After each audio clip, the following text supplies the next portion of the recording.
வேலூர் மாவட்டம் சத்துவாச்சாரியில் தமிழ்நாடு விவசாயிகள் சங்கத்தின் சார்பில் தமிழ்நாடு விவசாயிகள் சங்க மாவட்ட துணைத் தலைவர் சகாதேவன் தலைமையில் ஆட்சியர் அலுவலகம் எதிரில் விவசாயிகள் ஆர்ப்பாட்டம் நடத்தினர். இதில் அனைத்து வேளாண் கடன்களையும் தள்ளுபடி செய்ய கோரியும், மேகதாதுவின் குறுக்கே கர்நாடக அரசு அணை கட்டுவதை தமிழக அரசு தடுக்க கோரியும், உரவிலை உயர்வை மத்திய மாநில அரசு கட்டுப்படுத்த கோரிக்கை வைத்துள்ளனர். தமிழ்நாடு அரசு அறிவித்துள்ள கடன் தொகைகளை ரத்து செய்துவிட்டு விவசாயிகள் வாங்கிய அனைத்து வங்கிகளிலும் வாங்கிய கூட்டுறவு வங்கிகள் மட்டுமல்ல, அனைத்து பொதுத்துறை வங்கிகளும் வாங்கியுள்ள கடன்களை முழுமையாக ரத்து செய்ய வேண்டும்.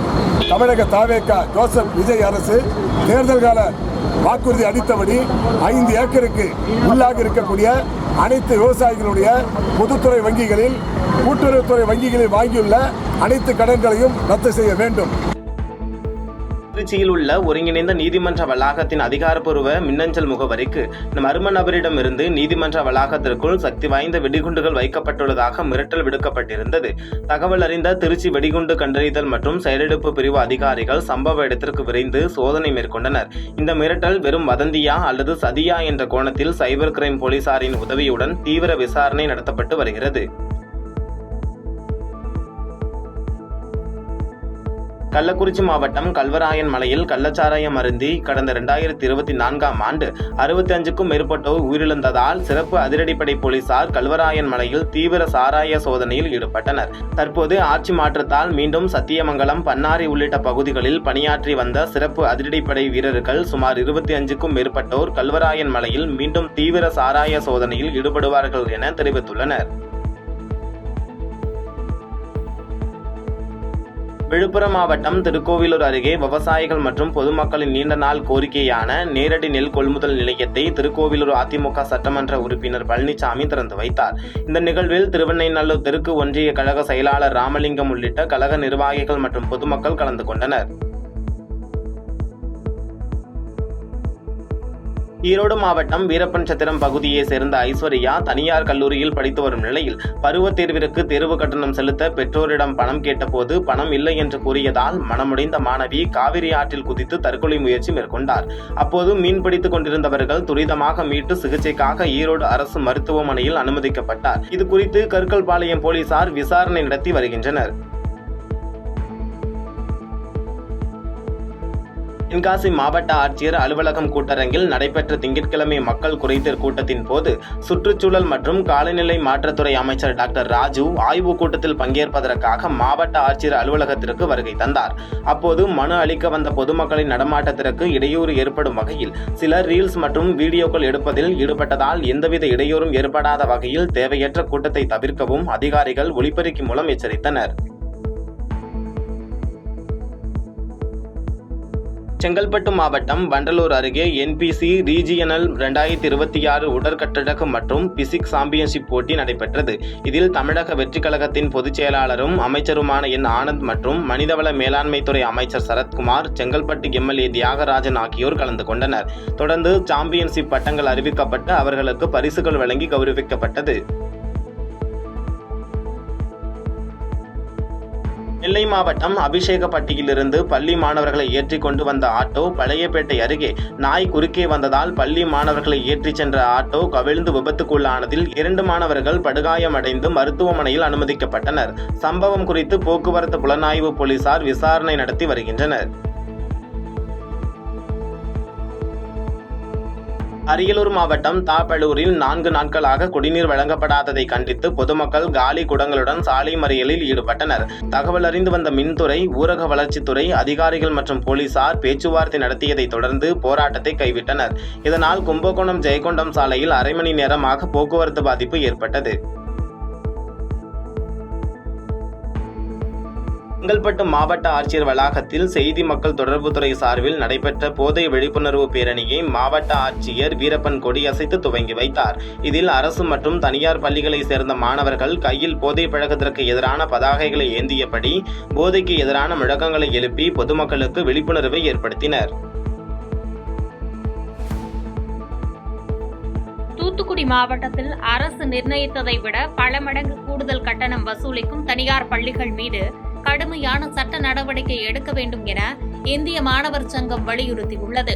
கல்வி கட்டண விவரங்களை அறிவிப்பு பலகையில் வெளிப்படையாக காட்டாத பள்ளிகளை கண்காணிக்க மாவட்ட ஆட்சியர் தலைமையில் அவசர தனி ஆய்வுக்குழு அமைக்க வேண்டும் என மனு அளிக்கப்பட்டுள்ளது. தமிழ்நாடு கல்வித்துறை அமைச்சர் மதிப்பிற்குரிய ராஜ்மோகன் அவர்கள் அறிவுறுத்திய தாங்கள் வசூலிக்கக்கூடிய கல்வி கட்டணத்தை நோட்டீஸ் போர்டில் ஒட்ட வேண்டும் என்ற அறிவிப்பை தூத்துக்குடியில் இருக்கிற பல பள்ளிகள், பல தனியார் பள்ளிகள் அதை செயல்படுத்தவே இல்லை. அப்படின்னாலும் ஏதோ ஒட்டிட்டு கடமைக்கு ஒட்டிட்டு எடுத்த மாதிரி நடத்தியிருக்கிறாங்க. அதே போல் நாங்கள் ஒரு 5-6 ஸ்கூலில் நாங்கள் ஆய்வு பண்ணதில் அந்த மாதிரி ஒட்டவே இல்லை அப்படிங்கிறது எங்களுக்கு தெரிய வந்துச்சு.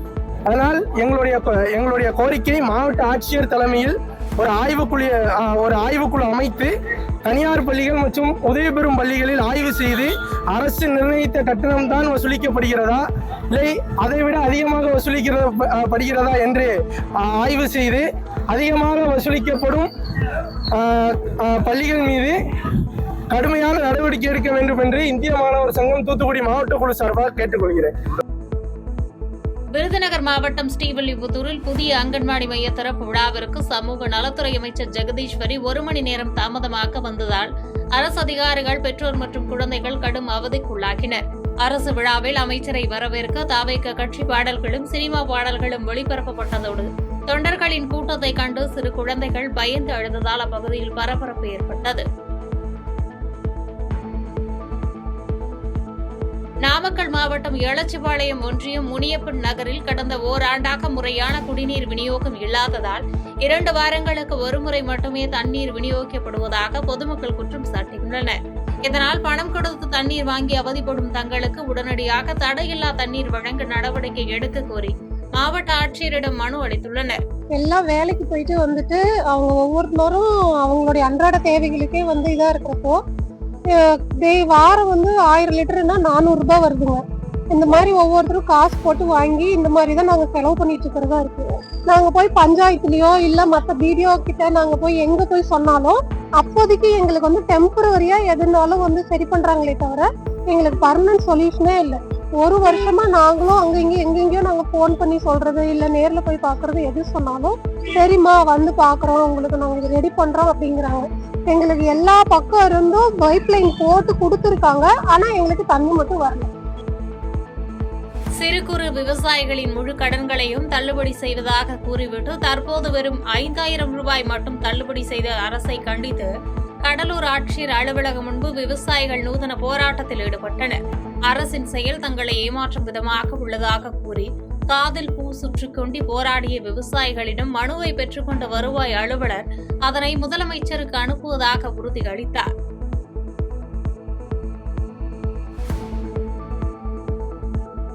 கனிம வளத்துறை கட்டுப்பாடுகள் மற்றும் பல குவாரிகள் மூடப்பட்டதன் காரணமாக நெல்லை மாவட்டத்தில் ஜல்லி, எம்சாண்ட் உள்ளிட்ட கட்டுமான பொருட்களின் விலை கடுமையாக உயர்ந்துள்ளது. ஒரு லோடுக்கு ரூபாய் 2000 வரை விலை அதிகரித்துள்ளதால் வீடு கட்டுவோர், ஒப்பந்ததாரர்கள் மற்றும் கட்டுமான தொழிலாளர்கள் கடும் கலக்கமடைந்துள்ளனர். ஆசியாவிலேயே பெண்களுக்கான சிறப்பு பூங்காவான வாணியம்பாடி நெய்வாசல் அப்துல் வகாப் பெண்கள் பூங்கா கடந்த 20 ஆண்டுகளாக மூடப்பட்டு புதர்மண்டி காணப்படுகிறது. பராமரிப்பு என்ற பெயரில் ரூபாய் 50 லட்சம் வீணடிக்கப்பட்டுள்ளதாக குற்றச்சாட்டு எழுந்துள்ள நிலையில் புதிய சட்டமன்ற உறுப்பினர் பாரூக் பாஷா பூங்காவை நேரில் பார்வையிட்டதோடு உடனடியாக பூங்காவை சீரமைத்து பயன்பாட்டிற்கு கொண்டு வர வேண்டும் என உத்தரவிட்டுள்ளார்.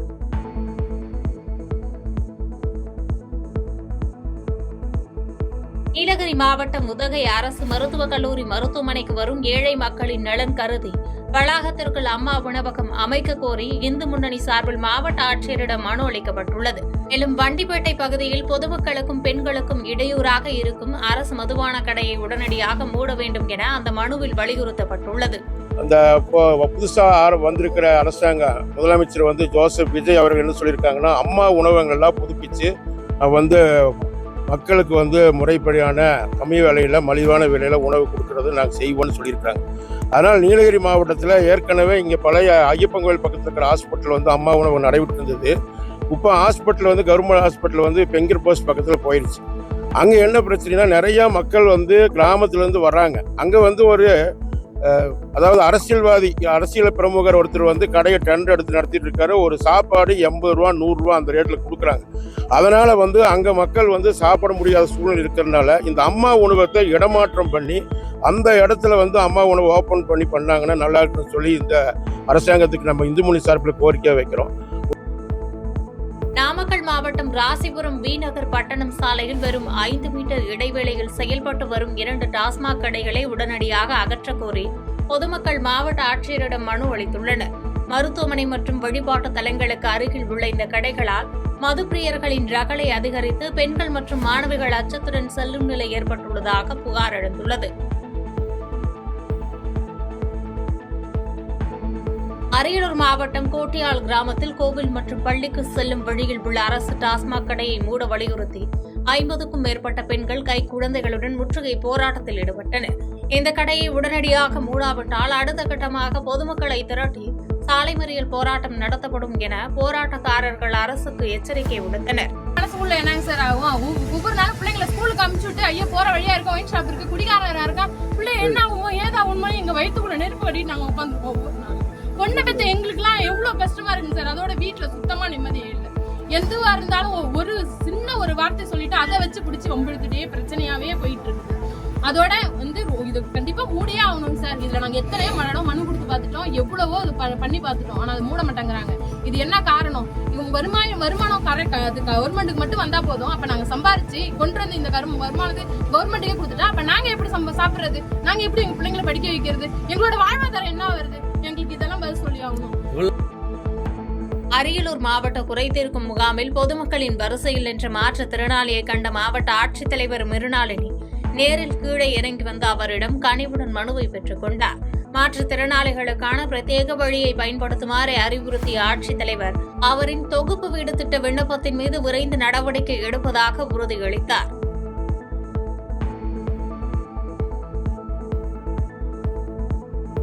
விருதுநகர் மாவட்டம் காரியாபட்டி அருகே கழுவனச்சேரி அரசு உயர்நிலைப் பள்ளி கட்டிடம் முற்றிலும் சேதமடைந்து ஆபத்தான நிலையில் உள்ளதால் தங்களின் பிள்ளைகளை பள்ளிக்கு அனுப்ப மறுத்து பெற்றோர் போராட்டம் நடத்தினர்.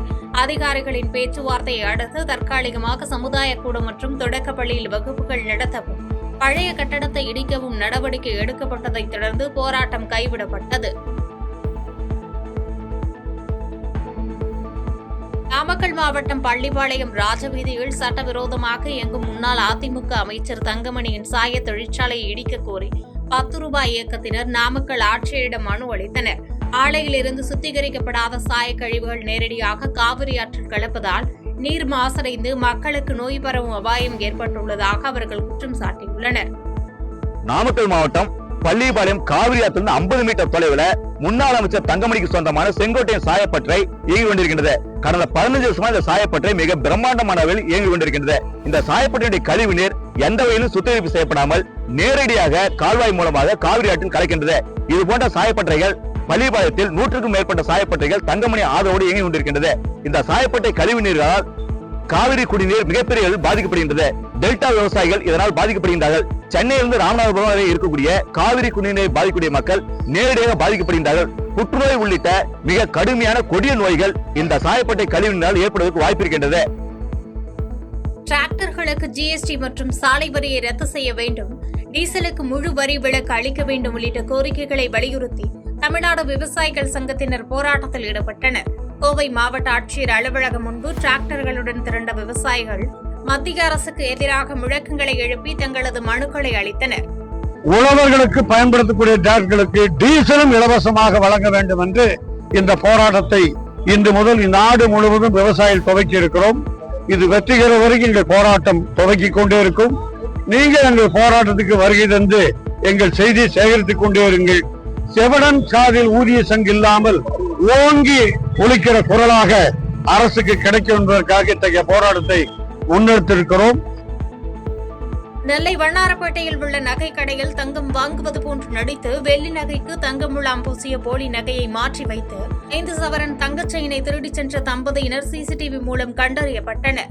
நாகர்கோவிலில் இதேபோன்று திருட முயன்ற போது சிக்கிய அந்த தம்பதி மற்றும் அவர்களுக்கு உடந்தையாக இருந்த ஒருவரை போலீசார் கைது செய்து 5 சவரன் தங்க நகையை பறிமுதல் செய்துள்ளனர். செய்திகளை உடனுக்குடன் தெரிந்து கொள்ள கீழ்கண்ட கேபிள் மற்றும் டிடிஎச் நெட்வொர்க்குகளில் எம்நாடு செய்தி தொலைக்காட்சியை காணுங்கள். பாதகம் செய்பவரை கண்டால் நாம் பயம் கொள்ளலாகாது பாப்பா. மோதி மிதித்து விடு பாப்பா, அவர் முகத்தில் உமிழ்ந்து விடு பாப்பா. அண்மை செய்திகளை உடனுக்குடன் தெரிந்து கொள்ள இணைந்திருங்கள் எம்நாடு தொலைக்காட்சியுடன்.